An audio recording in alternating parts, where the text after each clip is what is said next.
Chapter 24. Miss Bingley's letter arrived, and put an end to doubt.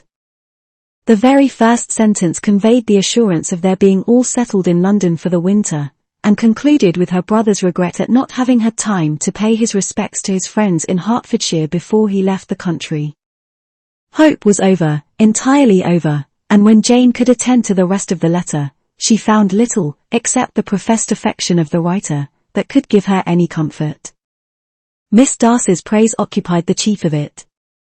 Her many attractions were again dwelt on, and Caroline boasted joyfully of their increasing intimacy, and ventured to predict the accomplishment of the wishes which had been unfolded in her former letter. She wrote also with great pleasure of her brother's being an inmate of Mr. Darcy's house, and mentioned with rapture some plans of the latter with regard to new furniture. Elizabeth, to whom Jane very soon communicated the chief of all this, heard it in silent indignation. Her heart was divided between concern for her sister, and resentment against all others. To Caroline's assertion of her brother's being partial to Miss Darcy she paid no credit.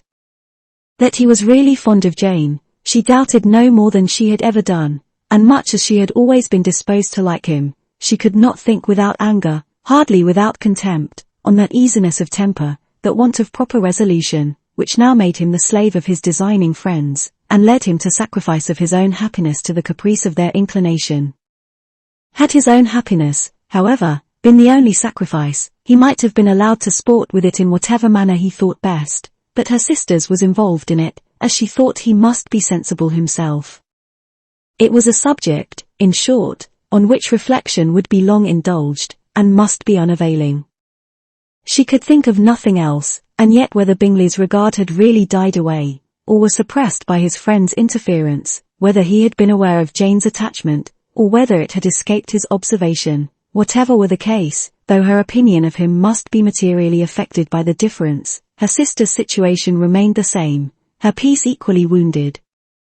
A day or two passed before Jane had courage to speak of her feelings to Elizabeth, but at last, on Mrs. Bennet's leaving them together, after a longer irritation than usual about Netherfield and its master, she could not help saying, "Oh, that my dear mother had more command over herself. She can have no idea of the pain she gives me by her continual reflections on him. But I will not repine. It cannot last long. He will be forgot, and we shall all be as we were before." Elizabeth looked at her sister with incredulous solicitude, but said nothing.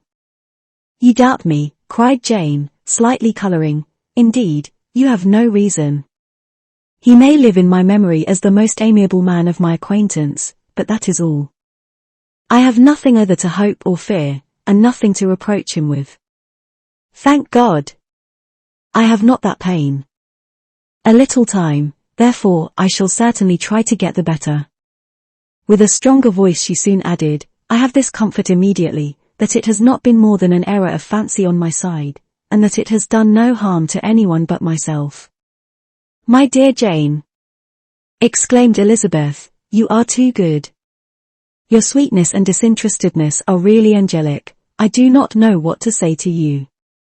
I feel as if I had never done you justice, or loved you as you deserve." Miss Bennet eagerly disclaimed all extraordinary merit, and threw back the praise on her sister's warm affection.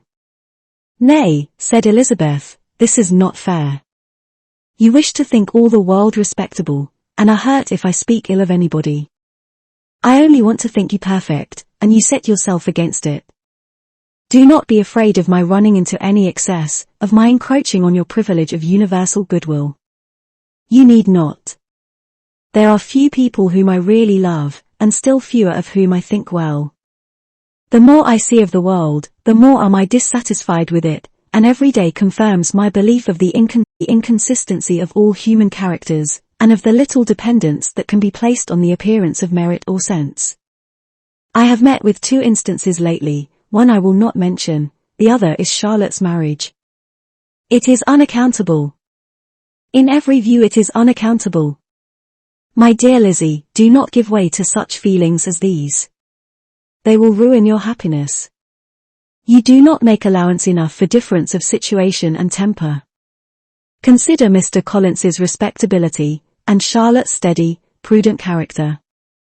Remember that she is one of a large family, that as to fortune, it is a most eligible match, and be ready to believe, for everybody's sake, that she may feel something like regard and esteem for our cousin.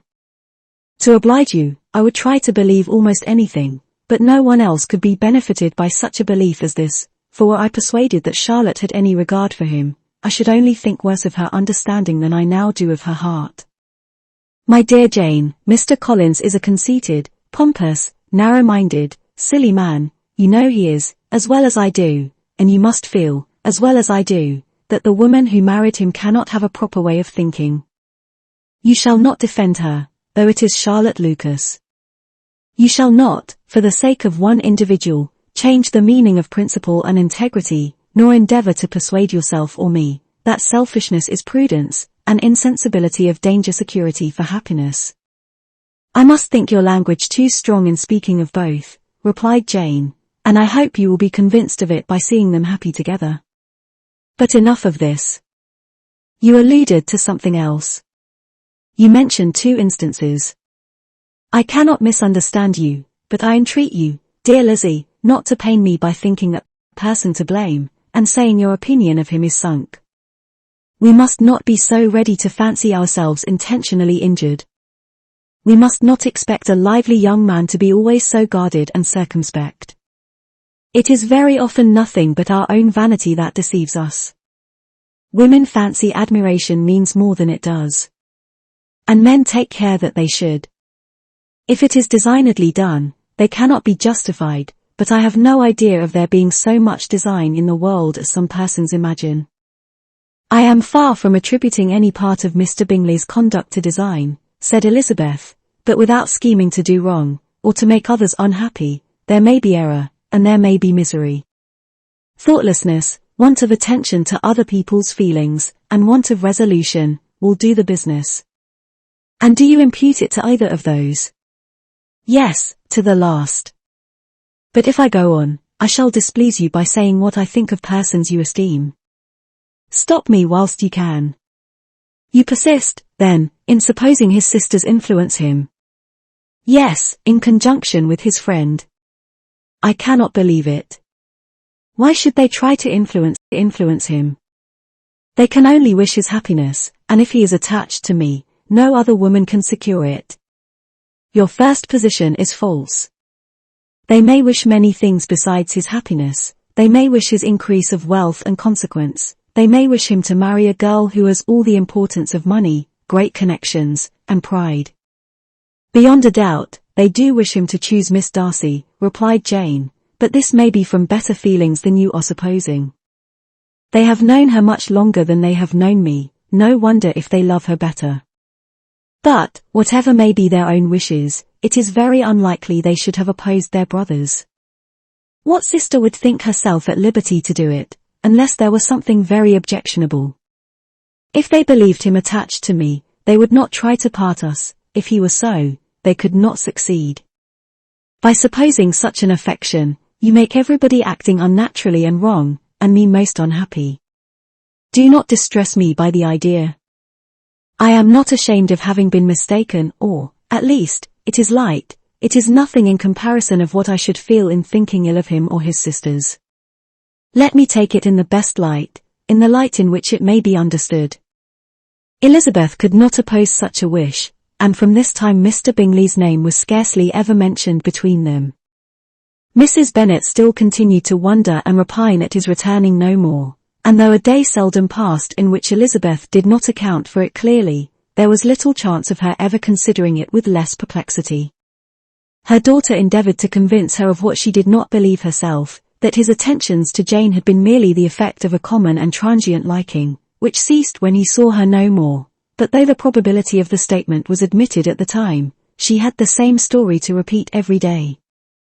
Mrs. Bennet's best comfort was that Mr. Bingley must be down again in the summer. Mr. Bennet treated the matter differently.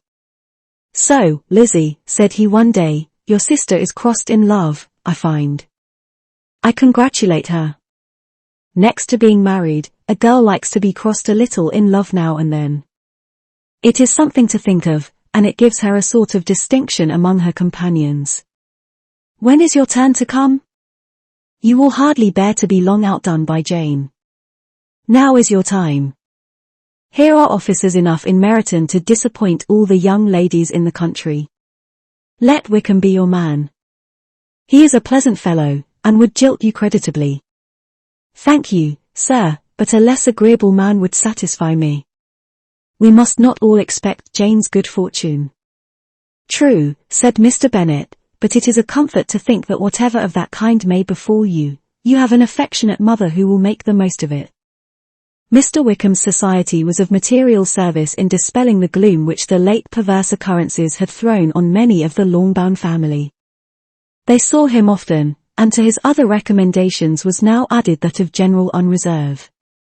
The whole of what Elizabeth had already heard, his claims on Mr. Darcy, and all that he had suffered from him, was now openly acknowledged and publicly canvassed, and everybody was pleased to know how much they had always disliked Mr. Darcy before they had known anything of the matter. Miss Bennet was the only creature who could suppose there might be any extenuating circumstances in the case, unknown to the society of Hertfordshire. Her mild and steady candour always pleaded for allowances, and urged the possibility of mistakes, but by everybody else Mr. Darcy was condemned as the worst of men.